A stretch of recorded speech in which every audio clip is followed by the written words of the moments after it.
My name is Solos Beat. I'm a music producer, jazz keyboardist, singer, songwriter, composer, and arranger, and member of Telem Uncommon Sounds.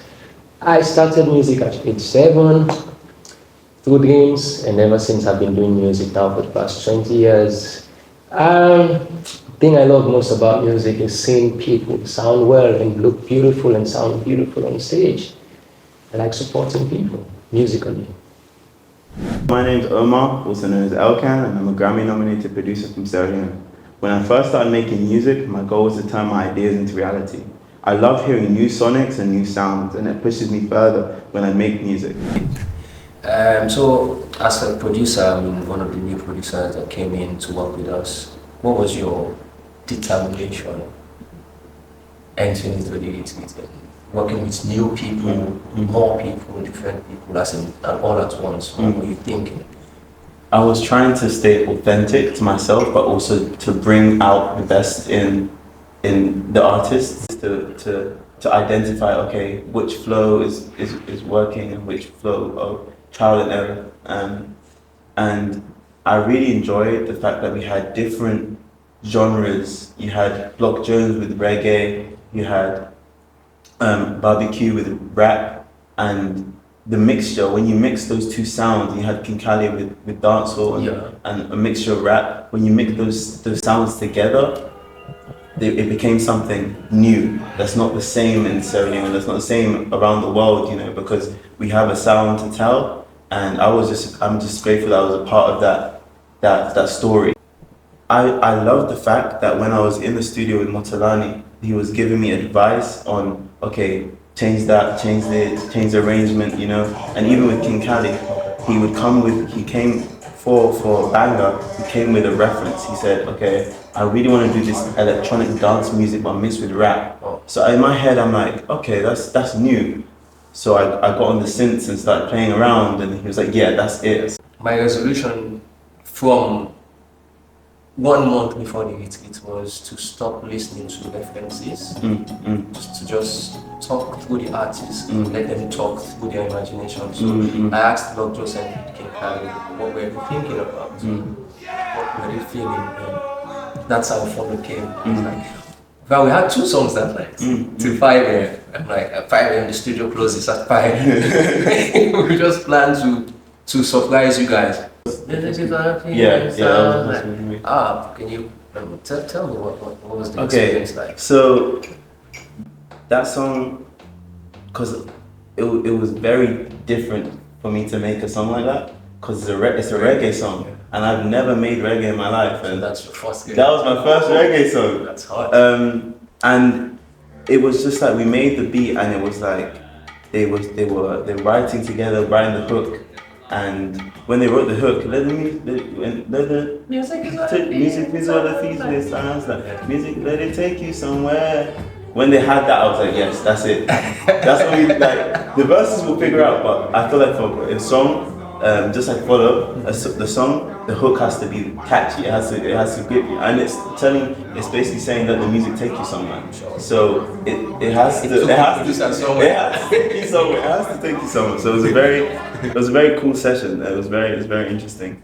Who were the favorite ones who gets you to that place of yes, that's it?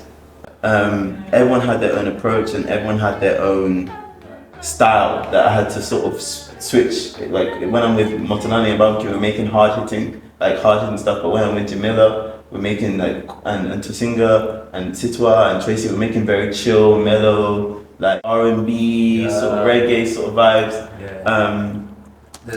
When you mentioned R&B and all, there's this song.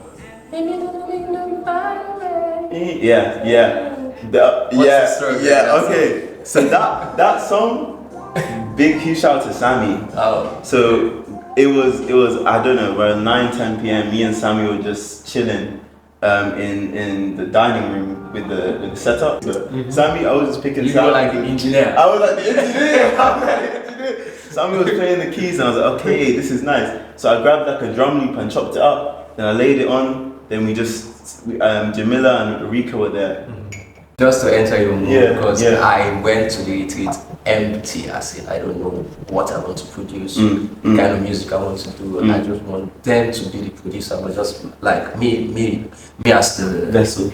yes, Yeah. but they produce the song. Yeah. So I asked them what colors do they see in the morning, what are the things they observe before coming in the room, and how do they feel when they wake up in the morning. So, and I told them to close their eyes for some seconds, calm down, chill, and tell me your mood, your deed, and tell me what kind of music you want to make. So they were like mellow yet danceable, and I remember I asked again for someone to give me a melody line, and Jamila was like,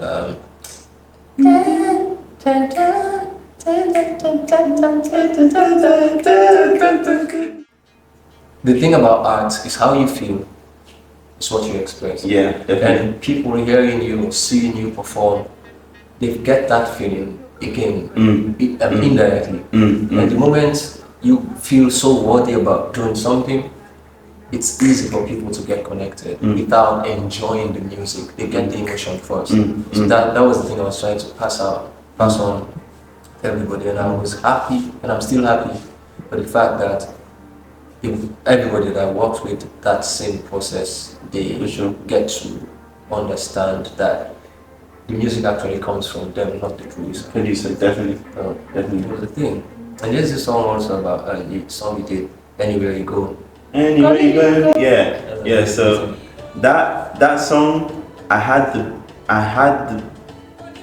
because I'm with the retreat. It was my first time sort of working with artists in the room. Because prior to that, it was just been online and stuff like that. So I made the beat. I was making the beat, and Ahmed was just sitting down. He wasn't writing. He wasn't really talking to me. He was just observing the beat. Then Tracy came in, and whilst I was playing the beat, they came up with the hook. Anyway you go, I will follow you. And I layered the Tracy's vocal with my vocal to make it sound otherworldly. So I actually, that's sort of like an amapiano, sort of Afro amapiano. I was at one of my first times making that with the log drum.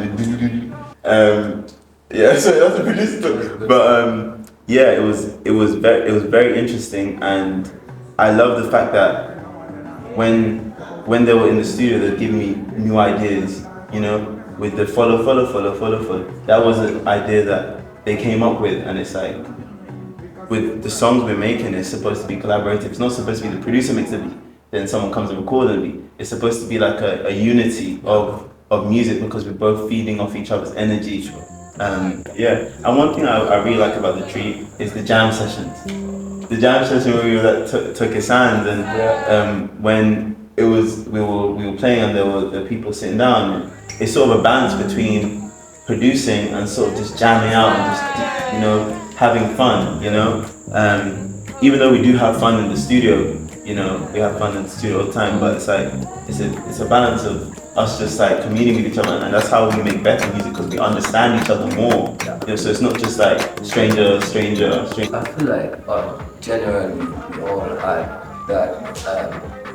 that emotional urge to be ourselves musically and creatively, and nobody ever say it loud. But when we all seek to create, it speaks for itself. I've been wanting to do this all my life. I've been wanting to say this lyrics all my life. So it just happened, and I think the alignment was in place. But generally, on the fifth night, I get the complete emotion I needed, listening to all of the songs. Just working. You remember that was the time I actually entered your space. Night, just moving around that day, and I almost cried. Like, not happy, not excited, just that I'm getting the right feeling. The right feeling when I listen to this music. It's new. It's of the same standard of any international music, and everybody was just too good for my liking. Like wow. Just keep doing well, and I got emotional, and most times I get those feelings I know we're doing the right thing. We're doing the right thing. Yeah, I'm happy. Yeah, same. Yeah. Same.